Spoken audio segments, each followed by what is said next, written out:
आज आहे गणपती बाप्पाच्या आरतीचा चौथा दिवस आणि ही आहे माझी सिंपलची साडी आणि सिंपलचा लुक। तर हे इयरिंग जे आहेत ते मी लोणावळ्यावरने घेतले होते, बुशी डॅमला गेले होते 2019 मध्ये त्यावेळेस, आणि जास्त करून काही घातले नाहीत, म्हटलं चला आज घालून घ्यावे त्या साडीवर। आणि ही जी साडी आहे ती माझ्या खूप जवळच्या मैत्रिणीने घेतलेली आहे, घरच्यांपेक्षा पण खूप जवळची आहे ती। ज्यावेळेस कोणी नव्हतं त्यावेळेस ती माझ्यासोबत होती, माझी तिने खूप काळजी घेतलेली आहे पूर्ण प्रेग्नन्सीमध्ये, डिलिव्हरी नंतरनं सुद्धा हॉस्पिटलमध्ये यायची। खूप छान आहे ती आणि आम्ही दोघी एकाच जागेवरती जॉब करायचो। आहे तर माझ्यापेक्षा छोटी, पण तिने माझी खूप काळजी केली आहे, काही म्हणून मी तिला कधीच विसरू शकणार नाही, एवढी ती माझ्या जवळची आहे। तर तिने ही साडी मला 5 वर्षापूर्वी घेतली होती, पण तिला काही घालणं झालं नाही आणि आज गणपतीच्या चौथ्या आरतीला मी फर्स्ट टाइम घातलेली आहे। तयारी झाल्यावरती आम्ही खाली आलोत आणि 8:30ची आरती आज 9 वाजता झाली। तर आज 5व्या फ्लोअरच्या लोकांचा आरती करायचा मान होता। तर आज प्रसादामध्ये छान असे मोतीचूरचे लड्डू होते। तर आरती झाल्यावरती सर्वांनी आरती घेतली, सर्वांना लड्डू देण्यात आले, लाडू देण्यात आले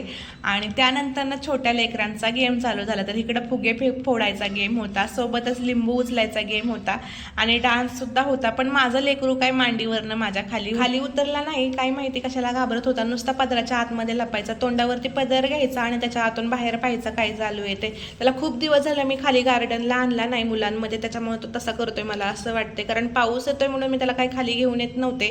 तर इकडे लेडीज लोकांनी लगेच डान्स वगैरे चालू केला। मला काय असलं डान्स नाच गाणं वगैरे आवडत नाही, त्याच्यामुळे मी काय त्याच्यात भाग वगैरे घेत नाही, फक्त बघायचं काम करत असते। तर आरतीला जायच्या अगोदर मी स्वयंपाक करून गेले होते, कारण त्यांचा टिफिन द्यायचा होता, त्याचा टिफिन मी अगोदरच भरून दिला।